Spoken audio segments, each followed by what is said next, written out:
श्रद्धावान लभते ज्ञानम तत्पर सत्येन्द्रिया ज्ञान लब्ध्वा पराम शांतिम अधिरेणाधिगच्छति। कि जिस व्यक्ति के अंदर ये ज्ञान आ जाता है, हाँ, जो अपने मन को कंट्रोल कर सकता है डिवाइन नॉलेज के साथ, वो एवर लास्टिंग सुप्रीम पीस को अपने आप हासिल कर लेगा। शांतिम अधिगच्छति, वो इस शांति को, गच्छति मतलब प्राप्त करने के लिए निकल चुका होगा, उसे कभी तकलीफ नहीं आती। और जहां तक रही बात दुखों की, तो दुखों के लिए भगवान ने कहा है युक्त आहार, युक्त विहार, युक्त चेष्टा, युक्त स्वप्ना, युक्त अवबोधस्य योगो भवति दुःखः। ये सारे दुख समाप्त हो जाएंगे जब आदमी रेगुलेट हो जाएगा। रेगुलेट तरीके से सोएगा, रेगुलेट तरीके से कर्म करेगा, रेगुलेट तरीके से खाएगा। ज़्यादा खाएगा तो भी दुख, कम खाएगा तो भी दुख, ज़्यादा सोएगा तो भी दुख, कम सोएगा तो भी दुख, ज़्यादा प्रयास करेगा तो भी दुख, कम प्रयास करेगा तो भी दुख। हाँ, और जो व्यक्ति थोड़े में खुश रहता है वो सबसे ज़्यादा अधिक खुश रहता है। तो भगवान ने कई तरह से भगवद गीता के सारे प्रिंसिपल्स को एस्टैब्लिश करते चले गए। और आज की आखिरी कहानी डिड वर्सेस डू। एक गांव के अंदर से जब भगवान निकले तो वहाँ कुछ अमीर लोग आए, बहुत अमीर लोग, वहाँ के राजा, बड़े बड़े व्यापारी आए, बड़े बड़े गिफ्ट लेकर के, इतने बड़े बड़े गिफ्ट लेकर के आए। और भगवान उन गिफ्ट को रिसीव करते और अपने शिष्य को बोलते, डिसाइपल को बोलते कि इसको साइड में रख दो, और गिफ्ट रिसीव करते, डिसाइपल को बोलते साइड में रख दो।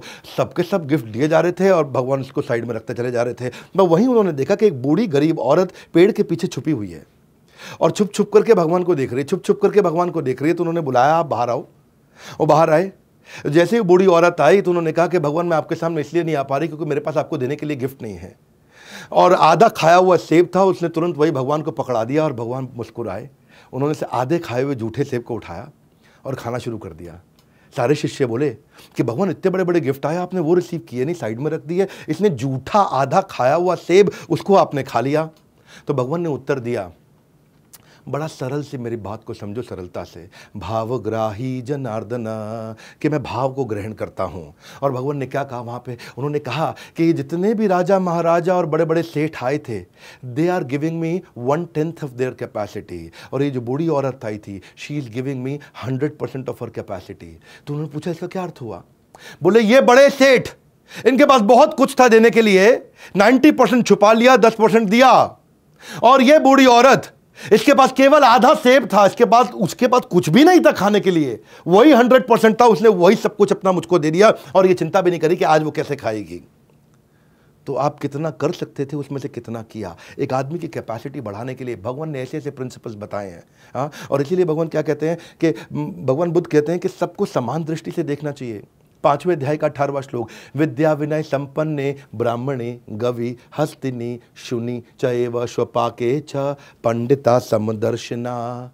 कि एक पंडित व्यक्ति ब्राह्मण को, गाय को, हाथी को, कुत्ते को मार के खाने वाले को, इन पांचों को एक ही दृष्टि से देखते हैं। पंडिता समदर्शना। असली खुशी सब कुछ प्राप्त कर लेने में नहीं है, असली खुशी सब कुछ दे देने में है। और भगवान समान दृष्टि से सबको देखते थे। और फिर एक समय आया कि भगवान ने अपनी लीलाओं को समाप्त किया। मैं आज कम से कम 108 कथाएं बता सकता था, वह 12 कथाओं पे ही वीडियो बहुत लंबा हो गया है।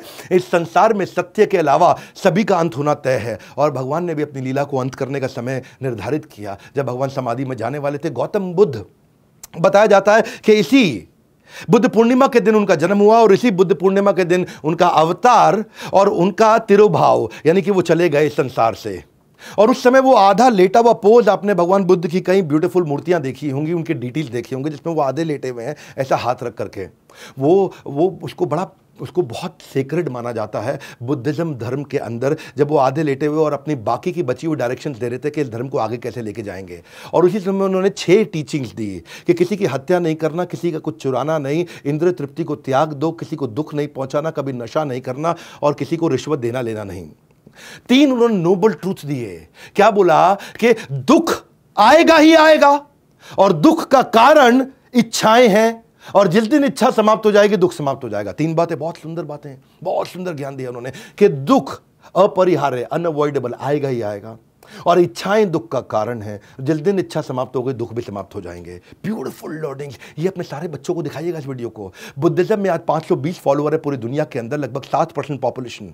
बुद्धिज्म में कोई होली किताब नहीं है जैसे कि बाइबल है, कुरान है या भगवद गीता है, ऐसी कोई किताब नहीं है, पर उनकी टीचिंग्स हैं। आज चाइना के अंदर 18% लोग बुद्धिस्ट हैं।